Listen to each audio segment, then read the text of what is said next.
예, 오늘은 야고보서 지난 본문에 이어서 이제는 4장이 되었습니다. 4장 1절부터 12절까지 제목으로 세상의 원수 하나님의 벗, 세상의 원수 하나님의 벗. 특별히 중심 구절을 4절을 한번 보세요. 4절을 같이 읽겠습니다. 간음하는 여인들아, 세상에 벗된 것이 하나님과 원수됨을 알지 못하느냐. 그런즉 누구든지 세상과 벗이 되고자 하는 자는 스스로 하나님과 원수가 되는 것입니다. 이게 중심 구절이 되겠습니다. 오늘 이 중심으로 앞뒤 구절을 생각하면서 함께 은혜를 나누겠습니다. 세상에 길이 참 많습니다. 이런 말 들어보셨어요? 종교다원주의라는 말로 쓰기도 하고 영어로는 포스트모더니즘이라고 합니다. 이 사상이 이 기독교 안에 스며들어서 이 자유주의 신학적 사조와 연결이 돼서 젊은이들이 이 사상에 빠져서 신앙생활을 하나님 앞에서 바르게 못하는 모습들을 우리는 보게 되는데, 이 포스트모더니즘은 이렇게 간단하게 설명할 수가 있습니다. 기독교나 불교나 천주교나 다 종교는 다 똑같다. 그러니까 끝 지점에 가서 힌두교든 불교든 간에 인간이 만들어낸 이 종교는 다 기독교도 할 것 없이 다 그 중심에 가서 가장 꼭지점에 가면은 거기서 다 만나는데 그게 전부 다 구원을 받는 것이다. 그러니 불교도 믿어도 괜찮고 천주교 믿어도 괜찮고 또 마음에 믿어도 좋아. 그냥 그렇게 믿다가 꼭대기까지만 올라가면 꼭지점에서 만난다는 거예요. 그럴듯하죠. 그래서 서로가 그 종교적으로 다 이해를 하고 품어주면 된다는 거예요. 이게 종교다원주의 포스트모더니즘이라고 해서, 그래서 누군가 어떤 다른 종교를 믿고 믿으면 예수 믿는 사람도 부처되고 불교를 믿으면 그걸 인정해줘야 되는 거예요. 그래야 그게 진짜라는 거예요. 그럴듯하죠? 예? 그럴듯해요. 그런데 그게 얼마나 무서운 사상이냐면은 이게 완전히 세상과 벗이 되는 가장 노골적인, 하나님 앞에서는 가장 이 문제가 되는 게 뭐냐면, 이게 뭐냐면은요, 더 많은 진리가 있다는 거예요. 그리고 그 진리가 우리에게 질비하는데, 내가 백화점에 가서 이것도 살 수 있고 저것도 살 수 있듯이, 내가 이 진리를 선택하고 이 종교를 선택하는 것은 이 가지수가 많기 때문에 알아서 자기가 선택하는 거라는 거예요. 예. 특별히 일본에 가면은 귀신이 8만 귀신이에요. 일본에서 선교사로 있는 내 후배 목사가 그러더라고요. 처음에 가서 힘든 게 거기도 마찬가지죠. 다른 나라도 그런 게 있는데 일본은 또 뭐냐면 이렇게 일본 귀신을 섬긴대요. 이렇게 신사. 근데 한때는요, 지금은 안 그런데 한때는요, 일본 사람들이 막 기독교를 잘 수용하면서 그 십자가를 막 이렇게 굉장히 이렇게 숭배하고 그러면서 그러더라고요. 그래서 이제 예수 잘 믿으려나 보다 했더니 가보니까 십자가를 꽂아놓은 신사가 있고 또 부처상을 올려놓은 신사가 있고 집안에 가니까 막 우상단지가 참 가네요, 그냥. 그러니까 교회도 그 중에 하나야. 예수님 믿는 것도 그 중에 하나야. 그래서 많이 믿으면 된다는 거야. 이게. 심지어 그 일본에는 이 통일교도 상당히 인정받는 종교 중에 하나가 되어갖고, 아베 할아버지인가 아베 그 누구야, 그 아버지 때부터 그거를 믿어가지고 요번에 그 아베 죽인 그 청년 그게 엄마가 그 통일교에 빠져가지고 돈을 다 날려가지고, 그래가지고 얘가 이 워카심정에 그냥 사실은 아베를 죽일 게 아니고 누구를 죽이려고 했다고 하더라고. 그런데 그 아베가 그걸 비호하고 그 자기 엄마가 저렇게 통일교에 빠지도록 만들어 놓은 것도 아베가 주범이다. 그래요. 하여간 그래서 그냥 아베가 그게 죽게 된 거예요. 근데 이게 일본이 그래요. 그냥 여러 가지 통일교 사상도 약간 그런 게 있어요. 막 여러 가지 다 이 종교다원주의의 또 하나의 형태가 통일교예요. 통일교 안에는 어떨 때는 불교 같은 색깔도 있고 어떨 때는 이상한 이렇게 섞였어, 통일교가. 예, 그 정도령 우리나라에 있는 그 정도령이라는 사상이랑 막 섞여가지고 아주 기가 막혀요, 기가 막혀. 아주 그게 통일교예요. 그래서 한국보다 일본이나 외국에도 이 통일교가 먹혀드는데 이 기독교적인 신앙 안에다가 이거 섞어놓으면요 헷가닥해요. 이 우리나라 이단들 중에 이 섞여나갖고 헷가닥하게 하는 데가 한두 군데가 아니에요. 사실은 학문적으로 얼마나 똑똑한데요. 그 문선명의 그 아들 걔네들 다 막 그 미국에서 굉장한 학교 나왔어요. 똑똑한 뭐 신학 박사 뭐 이런 게 걔네들이. 근데 악한 악령이 들어가고 지금 그 엄마 한학자랑 그 아들이랑 완전히 지금 원수가 돼가지고 서로 세력 다툼하고 있어요. 지금 재산이 많으니까 한학자. 그러니까 여러분 지금 이게 종교다원주의 돼 버리면 다 똑같이 봐요. 기독교도. 아유, 뭐 기독교도 불교도 뭐 그냥 잘 이렇게 해서 그 꼭지점에 가면은 끝에 가서는 다 거기서 만난다는 거예요. 산을 남쪽에서 올라가도 되고 북쪽에서도 올라가고 동쪽에서도 올라가고 서쪽에 올라가서 꼭대기에서 만나면 된다는 거예요. 이거 다 거짓말입니다. 예? 이게 여러분 포스트 모노니즘은 이게 기독교를 물먹이게 하기 위해서 마귀가 만들어 놓은 전략 중에 하나예요. 근데 여기에 수많은 이 인테리들이, 다시 말해서 지식인들이, 또 젊은 청년들이 이렇게, 그래서 포스트 모더니즘 안에는 인도 철학의 사상이 들어가 있어요. 그래서 이걸 또 다른 사상으로 얘기할 때는 뉴에이지 사상이라고 그래요. 이게 철학적 사상이 들어가고, 인간이 아니 하나님이 뭐가 중요해? 내가 중요하지. 내가 하나님 믿으려고 믿는 것이 나 없이는 무슨 하나님이 뭐가 필요해? 이렇게 말하면 이 인간들은 약간씩 매력이 되거든요. 그래서 그 불교가 불교가 미국 사람들이나 영국 사람들이나 구라파 사람들이 자기들은 기독교 신앙으로 자라다가 이 불교를 접하니까 색다르거든. 그래갖고 이 파란 눈에 이 서양 사람들이 깎아중이 돼가지고 불교에 대해서 스님이 되고 있는 사람들도 있어요. 예? 이게 얼마나 웃기는데요. 이게 이제 마지막 때 이 악한 영이 이렇게 건드리는 거예요. 그래서 여러 가지 길이 있다. 그 중에 아무거나 선택해도 된다. 여러분, 여자가 다 있는데 아무거나 다 아내면 되겠어요? 이 여자도 내 아내, 저 여자도 아내. 그걸 다른 말로 남봉꾼이라고 그래요. 예? 예? 그건 망하는 거예요. 거기에 싸움이 있고 다툼이 있는 거예요. 하나님 한 분 안에서 만족을 누려야 그한테 평화가 있고 그 하나님이 전부를 다스리는데 이 쏟고 있는 거거든요. 악령들이 나도 하나님이다, 너도 하나님이다 그렇게 해갖고 사람을 속여가지고 그렇게 만들어 놓은 거예요. 이게 세상의 길이 참 많다고 얘기하는 거예요. 포스트 모노즘 시대는 더 많은 진리가 있다고 주장하면서 우리가 선택할 수 있는 것도 가질 수가 참 많아진 거예요. 하지만 그만큼 우리의 자유가 줄어들었고 거기에 우리는 덜 생각하게 되는 거예요. 이게 아닌데라는 생각을 못하는 거예요. 제대로 선택하지 못하게 되어버렸어요. 왜냐하면 가짓수가 많으면 어디 가서 가짓수 많으면 고르기 쉬워요, 안 쉬워요? 딱 가면은 살 게 그거 하나밖에 없든지 있으면 뭐 단순해서 좋아요. 근데 어디 가서 고를 게 많으면 요거 골랐다, 저거 골랐다 그러거든요. 이게 마지막 시대에 이 종교 노름에 빠지면 이렇게 진리를 가리는 거예요. 이게 포스트 모노니즘이에요. 종교다원주의라는 거 잘 기억하셔야 됩니다. 이 시대를 지금 장악하고 있는 악한 사상이에요.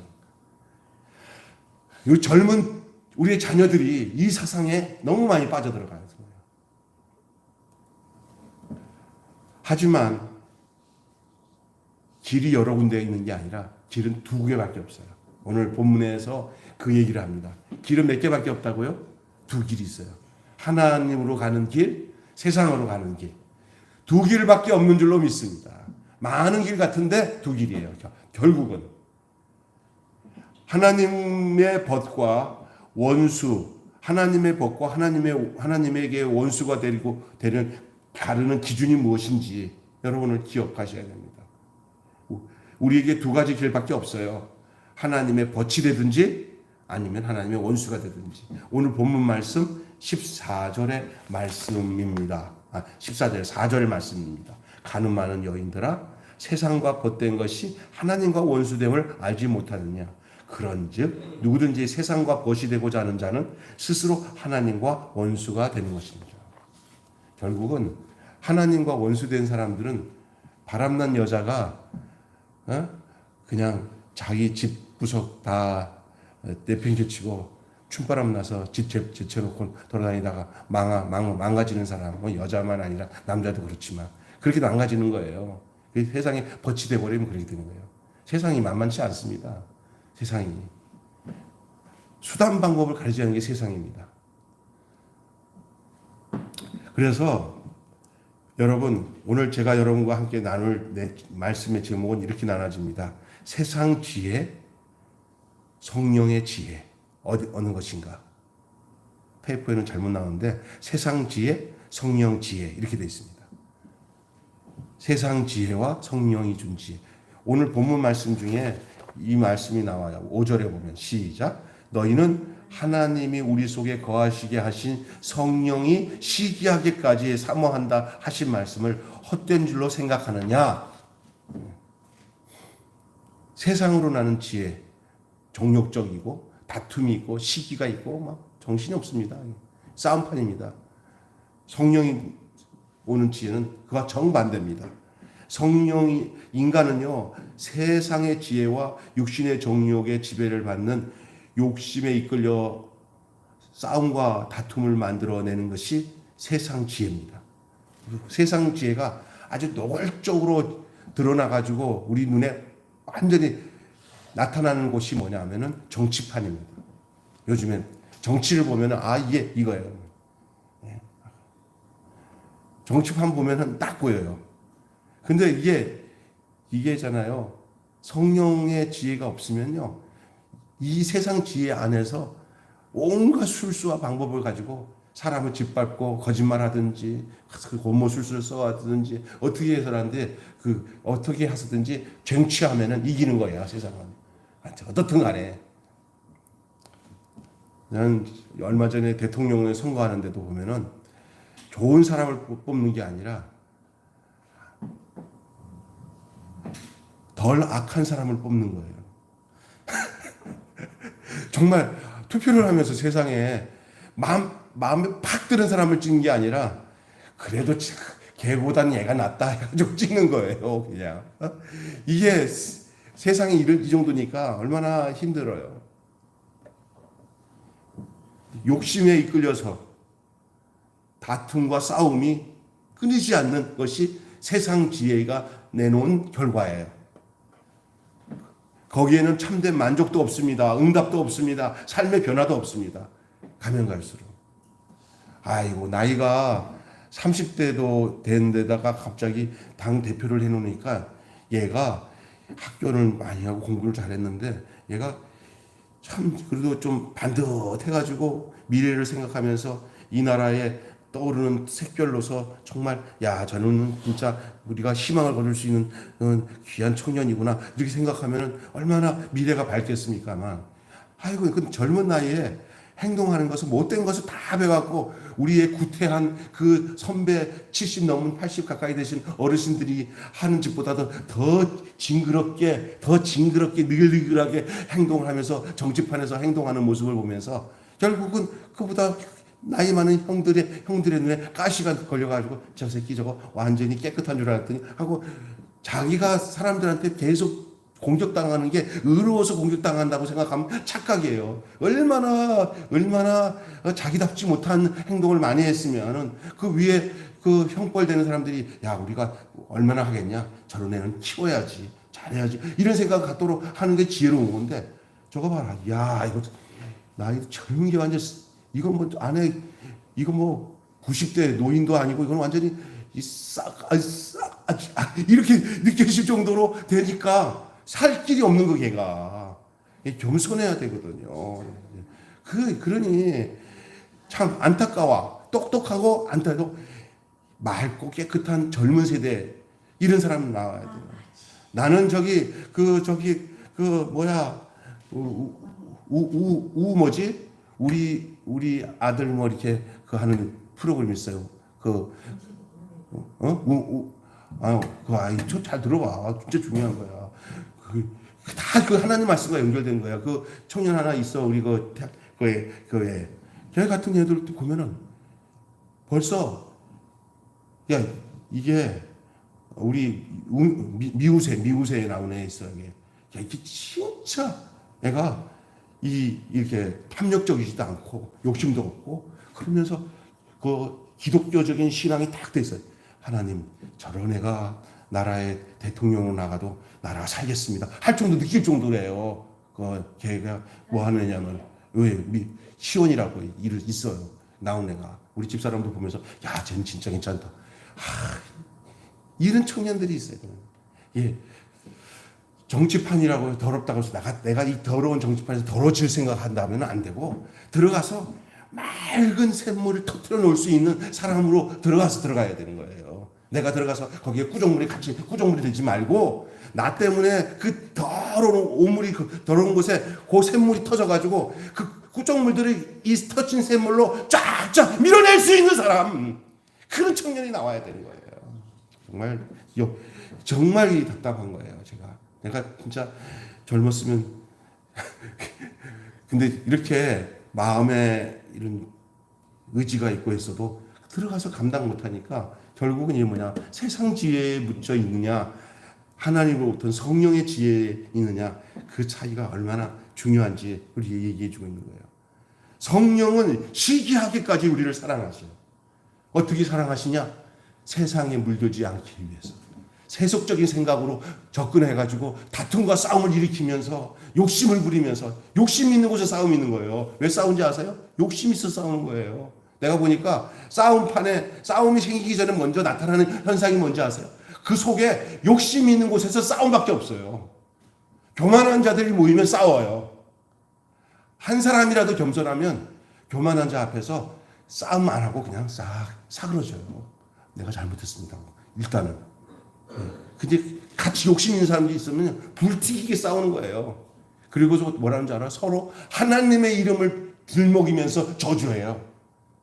심지어 나는 이런 교회를 봤어요. 1층에는 한 패거리 새로운 담임 목사님 패가 모여가지고 1층에서 예배드리고 2층 본당에는요, 예? 원로 목사님을 중심으로 한 패거리 모여갖고 주일날 양쪽에서 서로 성도를 자기네 쪽으로 이끌고 있는 그런 해괴망측한 곳에서 그럴 때 나는 그래요. 어떤 한쪽이라도 교회를 위해서 자기가 포기할 줄 알았는데 저놈 교회가 망가지더라도 저놈한테 내가 넘겨주면 교회 망가진다 이렇게 생각하고 그러면서 싸움 받지 않는 거 아니에요. 그냥 조용히 그냥 하나님의 영광을 생각한다면은 서로 양보하는 거예요. 서로 양보하려고 하는데 양보가 되나 그게 참 마귀가 이미 그들의 마음을 점령했는데 일찌감치 십자가 안에서 죽어버리면 그렇게 양보하고 안 하고 할 마음도 없어져요. 그냥 그런 생각 안 해요. 그냥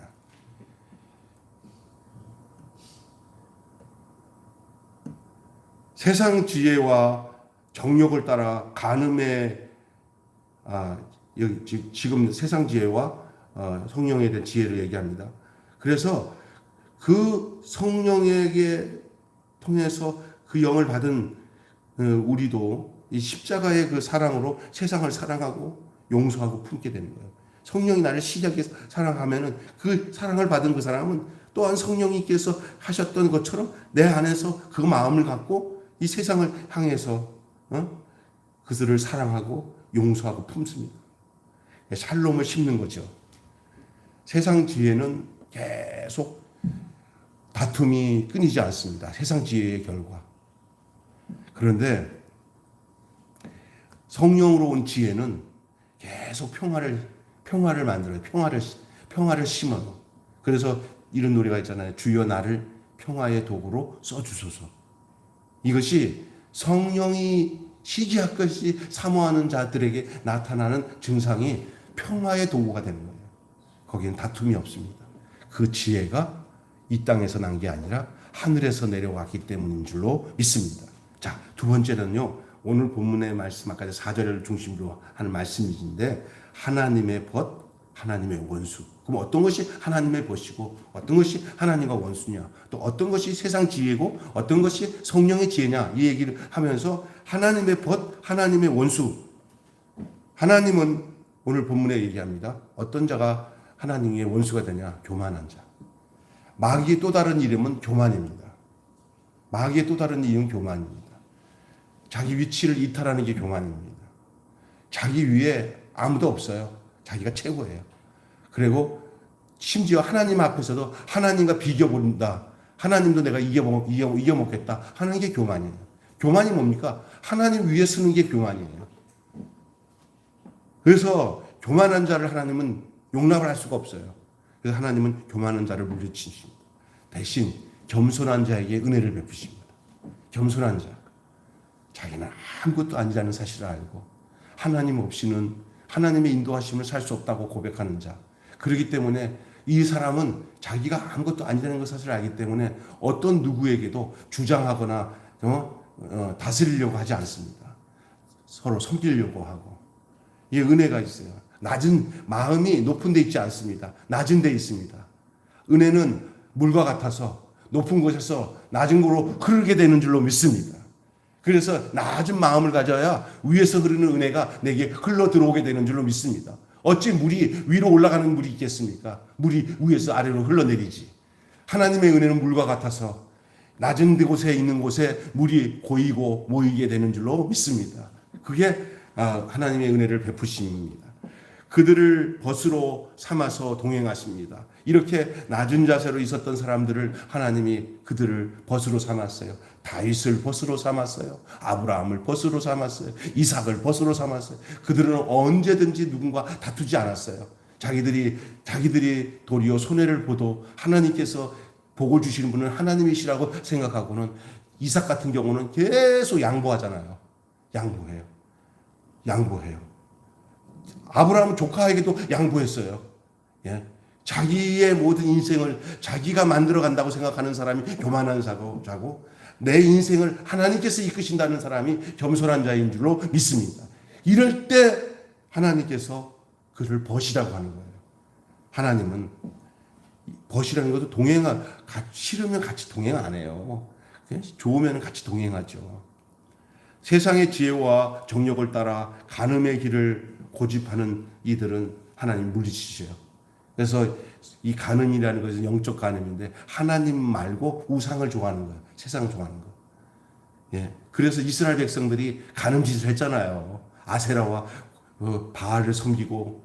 그래갖고 이스라엘 역사를 딱 보면은 간음한 여인의 모습이었고 호세아를 지금 요즘에 여러분이 듣지만 이 고멜이라는 여자가 이 호세아 선지자가 자기 일상 삶을 자기 인생을 하나님은 이 호세아에게 교보제로 삼잖아요. 교보제.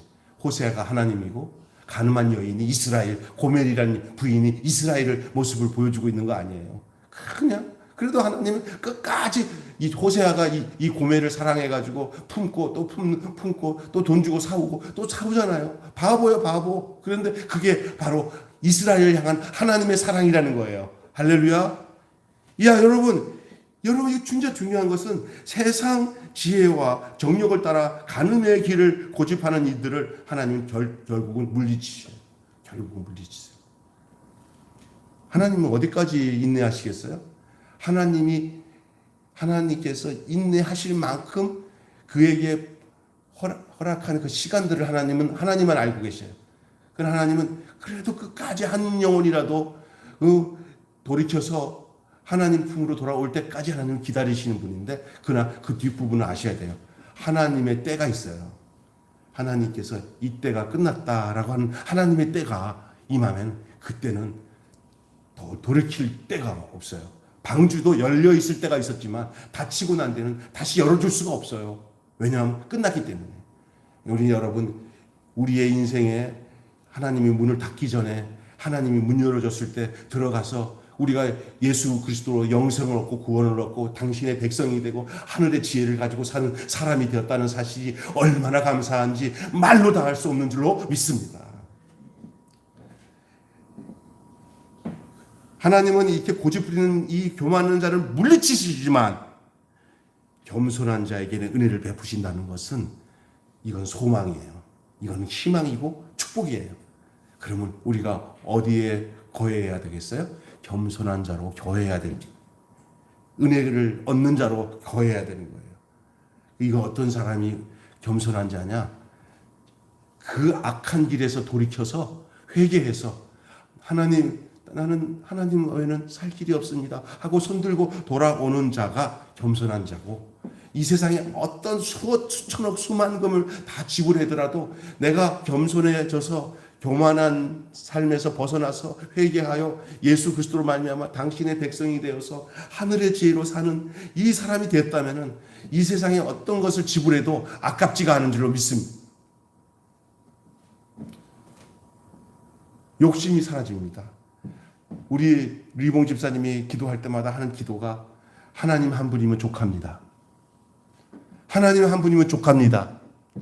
이 기도가 우리의 진실한 고백이 되어야 될 줄로 믿습니다. 이것이 하나님을 벗으로 삼고 세상에 대해서 죽은 자로서, 그리고 하나님의 원수가 아닌 세상에 벗된 자가 아니라 하나님과 벗이 되고 세상에 대해서는 원수가 된 자로서 삶을 사는 그 삶이 바로 이 은혜를 받은 삶이요, 이 사람이 바로 겸손한 사람입니다. 하나님이 이 사람을 끝까지 언제든지 이 은혜를 베푸시는 거예요. 예, 여러분이 하나님의 은혜가 어떤 자에게는 크냐? 겸손하고 자기를 하나님 앞에 내어드린 자는 하나님의 은혜가 크지만, 세상 것으로 욕심으로 껄떡껄떡인 사람은 이 은혜를 맛볼 수가 없어요. 늘 와도 불평해요. 내가 원하는 게 아니니까. 내가 원하는 건 세상이니까. 하나님의 사랑, 하나님의 은혜를 얻고 사는 것이 이게 최고인 줄 알고 살아가는 그 인생이 된다는 것은 이거보다 얼마나 큰 복이 없어요. 이게 하나님의 벗, 하나님의 원수. 누가 하나님의 벗이냐? 누가 하나님의 원수냐라는 사실을 오늘 본문은 우리에게 말씀하고 있어요. 마지막으로는요, 형제 사랑, 형제 비방입니다. 어떤 자가 형제를 사랑하고 어떤 자가 형제를 비방하는가? 자기 기준으로 형제를 비방하고 비판하는 것은 하나님의 자리에 앉으려는 오만입니다. 우리는 이 세상 살아가면서 어떤 사람이든 간에 우리의 입으로나 생각으로 누구를 비방하거나 비판하거나 판단하고 하나님의 자리에서 잣대를 가지고 심판자가 돼서는 안 됩니다. 때가 되면 하나님께서 건질 자는 건지시고 은혜를 줄 자는 건지고 택한 자는 하나님 다시 끄집어내실 겁니다. 내가 스스로 저 사람은 죽어도 안 된다는 말 하면 안 되고, 내가 또 일시적으로 내 삶의 행불행의 조건이 돼서 저 사람에 대해서 기분이 나쁘고 정말 내가 흙이 들어가기 전에 저놈의 자식이 잘 되는 꼴을 보겠냐 하는 생각을 할 수도 있어요. 그러나 긍극적인 마음에서는 내가 그것을 판단해서 내가 심판할 자가 아니고 그것은 하나님께서 하실 것이고, 나는 그 인생이 불쌍하고 그 인생이 너무 안타깝다라는 생각으로 그 사람을 향해서 악한 삶을 가지고 살아가는데도 깨닫지 못하고 점점 악으로 치닫는 그 사람이 내 눈에는 불쌍한 존재로 보여져서 그 사람에 대해서 내가 뭔가를 심판할 생각보다는 그 사람이 죄를 뉘우쳐서 돌이켜서 하나님의 사람이 되었으면 좋겠습니다 라는 이런 마음을 갖는 것이, 그것이 형제 사랑하는 자인 것인 줄 믿습니다. 쉽지는 않아요. 그러나 그것은 옳은 길이고 하나님이 원하는 길이에요. 서로 비방하고, 형제 사랑을 말하는 율법을 범하는 죄가 바로 거기 있는 거예요. 형제 사랑을 말하는 율법을 범하는 죄가 하나님 자리에서 그 사람에 대해서 판단하고 비방하는 거예요. 형제를 내 기준으로 비방하고 판단하는 것은 하나님의 고유 영역을 침범하는 죄입니다. 우리에게는 하지 말아야 될 게 있고 할 게 있는데 이거밖에 없어요. 형제에 대해서 비방하거나 판단하거나 심판하는 것은 하지 말아야 될 것이고, 우리가 우리가 해야 될 것은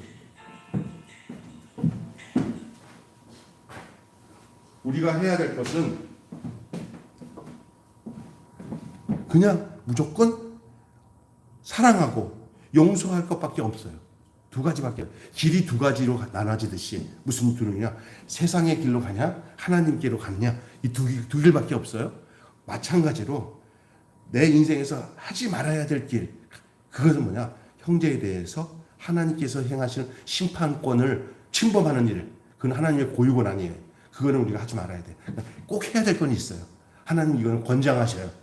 하지 마라 하는 것은, 야, 내가 알아서 하니까 너는 하지 마. 너 인생만 당해. 너 마음에 악한 마음이 생기고 그러면 안 돼. 내가 알아서 해. 그거는 하나님이 하지 말라고 하는 부분이에요. 그게 뭐냐? 비방하거나 판단하거나 심판하는 거예요. 아무리 악한 사람이라도 하나님께 맡기셔야 돼요. 할렐루야. 그런데 꼭 하나님이 권장하고 하라는 게 뭐냐면, 그럼에도 불구하고 저 악한 놈을 네 마음, 내가 사랑하듯이 사랑해 줄 수 없겠니? 내가 저걸 회개시켜서 돌이켜서 내가 새 사람 만들면은 너 어떻겠니? 나 싫어요. 그러지 말고. 탕자처럼 온 동생을 형이 받아주는 것처럼 너도 받아줄 수 있겠니? 그 마음을 하나님 원하시는 거예요. 그 마음. 그 사랑의 원자탄 손양훈 목사님이 자기 아들을 공산당이 돼가지고 얘네들이 이제 옛날에 사상적으로 막 했잖아요. 그래갖고 그 자기 아들을 둘 다 쏴 죽인 그 누구더라 이름이 그 놈을 이제 사형장으로 갈 놈이잖아요.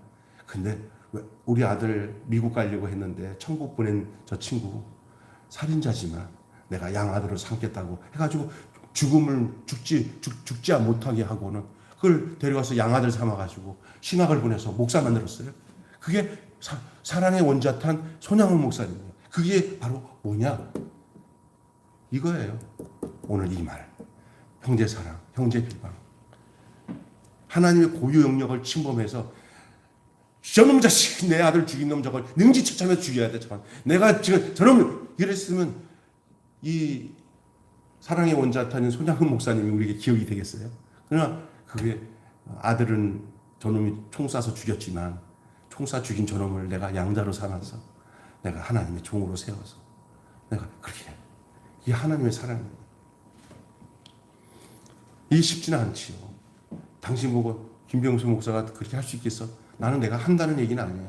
그러나 그렇게 한 손양훈 목사가 우리에게 있다는 사실은 너무나 아름다워요. 근데 그거보다 더한 사랑을 우리에게 베푸신 분이 누구냐? 하나님이에요.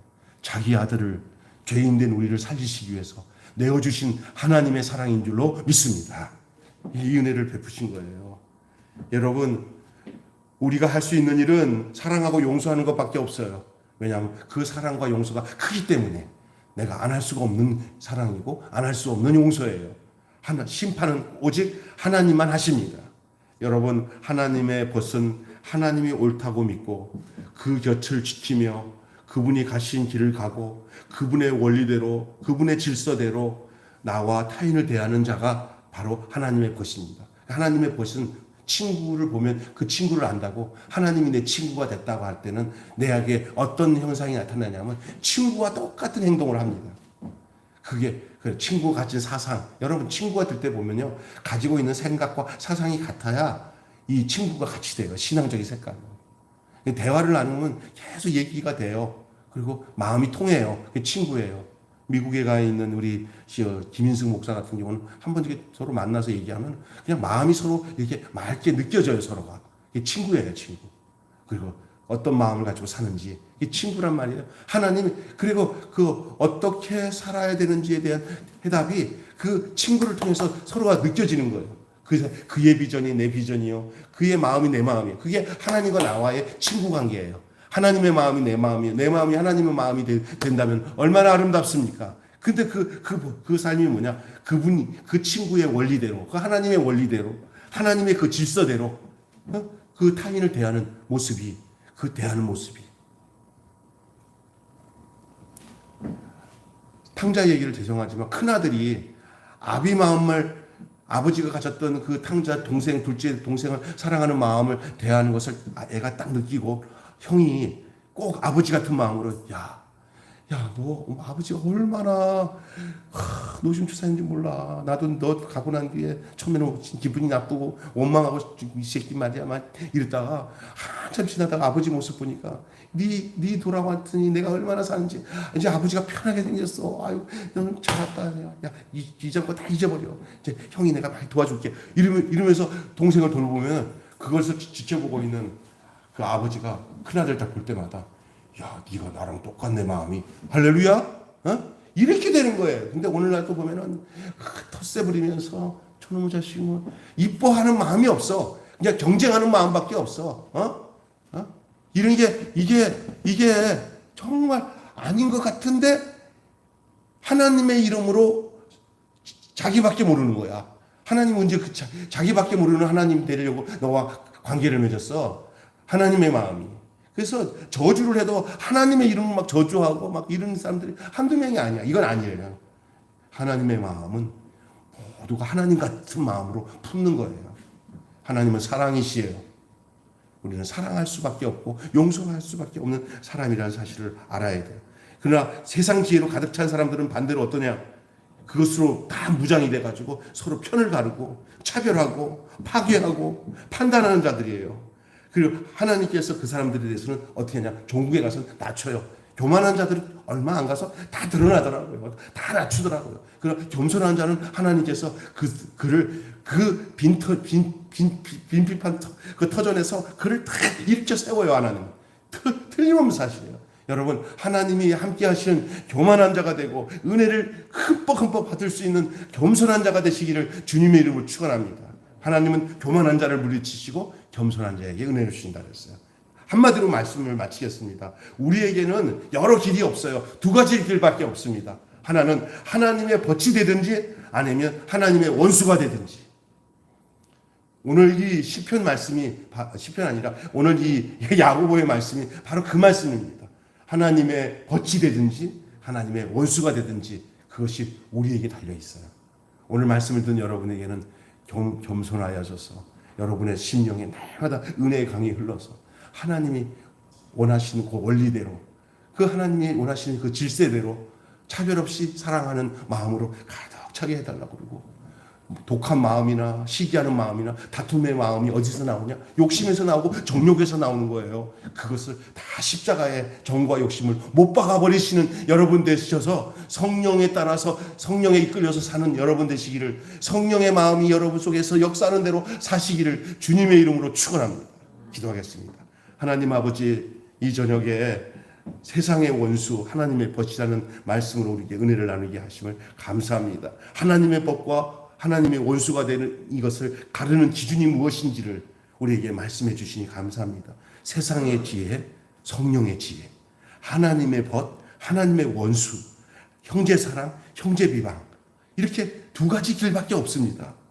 겸손한 자, 교만한 자, 은혜를 받는 자, 다툼을 일으키는 자, 이 두 가지밖에 없습니다. 하나님 아버지, 우리가 이 두 가지 길 아래 하나님의 벗이 되어 살았던 믿음의 선조들의 뜻을 따라 그들의 길을 따라 그 길로 걸어가는 하나님의 사람들이 되게 하여 주시옵소서. 그 길을 우리에게 열어주신 예수 그리스도는 내가 곧 길이요 내가 곧 진리요 내가 곧 생명이 나로 말미암지 않고는 아버지께로 올 자가 없다고 했습니다. 오직 예수로 말미암아 겸손해져서 예수로 말미암아 은혜를 얻어 하나님 아버지 세상 지혜가 아니라 성령의 지혜로 하나님의 원수가 아니라 하나님의 벗으로 형제를 비방하는 자가 아니라 형제를 용서하고 사랑하는 자로 그 길을 걸어가는 저희들 되게 해 주시옵소서. 우리 주 예수님의 이름으로 기도하옵나이다. 아멘. 찬송 한 장 부르시고 마치겠습니다.